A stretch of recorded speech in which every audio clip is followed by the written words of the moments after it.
আমার বন্ধুগণ, আমার ভাইরা, আমার এই শরীক স্থাপন কয়েকদিন আগের ঘটনা, বেশ কয়েকদিন আগের ঘটনাই হবে। সেই ঘটনাটা হচ্ছে ইসলামী দলের লোকেরা, অর্থাৎ জামাতে আমির, বাংলাদেশ জামাতে আমির পুজো মণ্ডপের মধ্যে গিয়ে নাকি গীতা পাঠ করেছে। শুনেছেন? শোনেন নাই? মানুষের মুখে মুখে এই কথাটা রপ্রাস ছড়ায় গেছে, সর্বগোটা বাংলাদেশের মধ্যে, গোটা বিশ্বের মধ্যে চলে গেছে। বাংলাদেশের জামাতে ইসলামের আমির নাকি পূজা মণ্ডপের মধ্যে গিয়া গীতা পাঠ করেছেন। আউযুবিল্লাহ। আস্তে কোন, আমার কথার আওয়াজ দিতে হবে কিন্তু। অথচ এই দিকে লক্ষ্য করে যায়, গীতা পাঠ তো দূরের কথা, গীতা শব্দটা উনি ওখানে যা প্রয়োগ করেন নাই। আমার ভাইয়েরা, একটা হাদিস বর্ণনা করি আপনাদের মাঝে। এই বাংলার জমিনে যদি কোনো ব্যক্তি দায়িত্বশীল হয়ে যান, মুসলিম কান্ট্রির, মুসলিম রাষ্ট্র, ধরেন এই সমাজের মধ্যে যিনি সভাপতি আছেন, এই সমাজের মধ্যে কিন্তু আপনাদের এলাকার মধ্যে হিন্দু আছে না নাই? আসতে কবেন না, হিন্দু আছে না নাই? এখন যদি মুসলমানের ঘরের সন্তান ঘরের মধ্যে চুপ মেরে বসে থাকে, তাও কিন্তু হবে না। যিনি দায়িত্বশীল তার কিন্তু দায়িত্ব আছে না নাই? আসতে কবেন না। ৯৬% মুসলিম কান্ট্রি, ৯৬% মুসলমান, মাত্র 4% শুধু অন্য অন্য ধর্মের মানুষ, আছে না নাই? যদি আমরা একবার হুঙ্কার মারবো, ওরা কি টিকতে পারবে এই জমিনের মধ্যে? বলেন তো দেখি, টিকতে পারবে না। আমার বন্ধুগণ, সেই দৃষ্টিকোণ থেকে আমি দুই একটা কথা যেখানে না বললেই নয়, আমি বলতে চাচ্ছি। হযরত ওমর রাদিয়াল্লাহু তাআলা আনহু যদি একবার তাকায় দেখেন, হযরত ওমর রাদিয়াল্লাহু তাআলা আনহু তিনি একদিন হঠাৎ করে তার কাছে, তিনি যখন শাসন অবস্থায় ছিলেন, শাসনকালীন 2 বৎসর 2.5 বৎসরের শাসন অবস্থায় ছিলেন, এমন সময়ের মধ্যে, ওই সময়ের মধ্যে তিনি কিন্তু রাষ্ট্রপ্রধান, তিনি কিন্তু সরকার, তিনি কিন্তু প্রাইম মিনিস্টার। কে? নামটা কি বলেন বলেন? হযরত ওমর ইবনুল খাত্তাব রাদিয়াল্লাহু তাআলা আনহু। ওমর রাদিয়াল্লাহু তাআলা আনহু যখন শাসন করতেছিলেন, অর্ধ পৃথিবীর শাসন করত ওমর, যেন তেন মানুষ নয়, গোটা পৃথিবীর অর্ধেকটা শাসন করছিল, গোটা পৃথিবীর অর্ধেকটা শাসন করেছিলেন। এই শাসন করা অবস্থায় এক ইহুদি তিনি বিচার দিলেন, ও ভাই ওমর,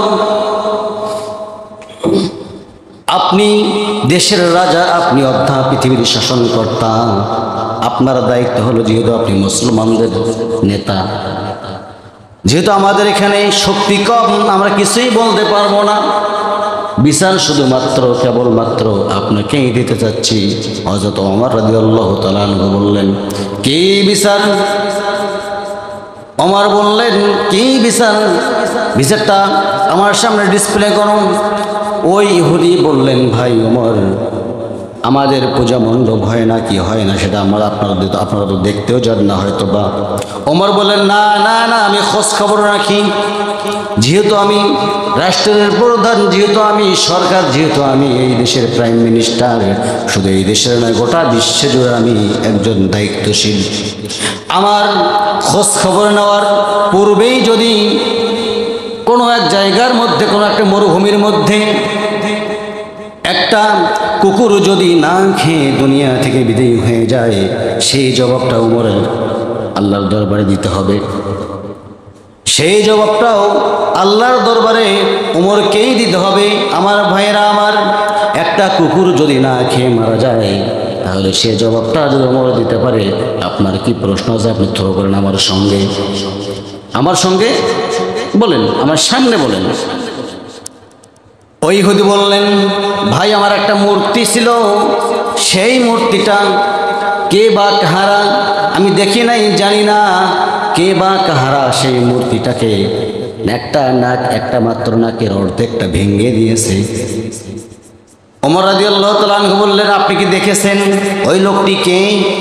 ওমর বললেন, না ভাই ওমর, আমি দেখি নাই, লোকটি বলেছেন আমি দেখি নাই। সঙ্গে সঙ্গে বলে আমাকে কয়েকটা দিন সময় দেন, আমি ওই লোকটাকে দেখি খুঁজে পাই কি পাই না। হযরত ওমর রাদিয়াল্লাহু তাআলা আনহু তিনি ওই লোকটাকে খোঁজার জন্য বের হলেন। খোঁজার জন্য বের হয়ে এক পর্যায়ে কয়েকদিন দেখে চলে গেছে। কয়েকদিন যখন চলে গেছে, ওমর রাদিয়াল্লাহু তাআলা আনহু ওই লোকটার কোনো খোঁজ পায় নাই। বুঝতেছেন তো? কোনো খোঁজ পায় নাই।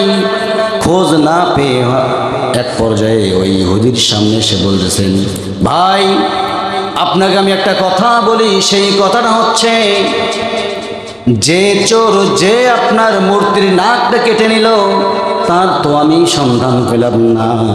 সন্ধান না পাওয়ার কারণ আমি দুঃখিত, আমার মস্ত বড় ভুল হয়ে গেল। অতএব যেহেতু আমি ওই লোকের সন্ধান আমি পেলাম না, অতএব আপনি একটা কাজ করেন না, আপনার মূর্তির নাকের কোন জায়গাটা ভেঙে দিয়েছে বলেন আমাকে। যে জায়গাটা ভেঙে দিয়েছে আমি আমার নাকটা আপনার সামনে পদার্পণ করে দিয়ে দিলাম। আপনার মন চায় যতটুকু পরিমাণ আমার নাকটা কেটে নিয়ে নেন। সুবহানাল্লাহ। ভাই সুবহানাল্লাহ কত ভুল করেন? সুবহানাল্লাহ বলা লাগবে কি লাগবে না কথাটার মধ্যে বলেন? সুবহানাল্লাহর দাম কত বুঝতাম। সুবহানাল্লাহ, আলহামদুলিল্লাহ, লা ইলাহা ইল্লাল্লাহ, আল্লাহু আকবার। আমার ভাইরা, আমার বন্ধুগণ, আমার যদি ওমর রাদিয়াল্লাহু তাআলা আনহু এই সমস্ত কাজগুলো করতে পারেন, এই সমস্ত দায়িত্ব নিতে পারেন, আমাদের নেওয়ার দায়িত্ব আছে না নাই? আসতে বলবেন না, দায়িত্ব নেওয়ার দরকার আছে না নাই?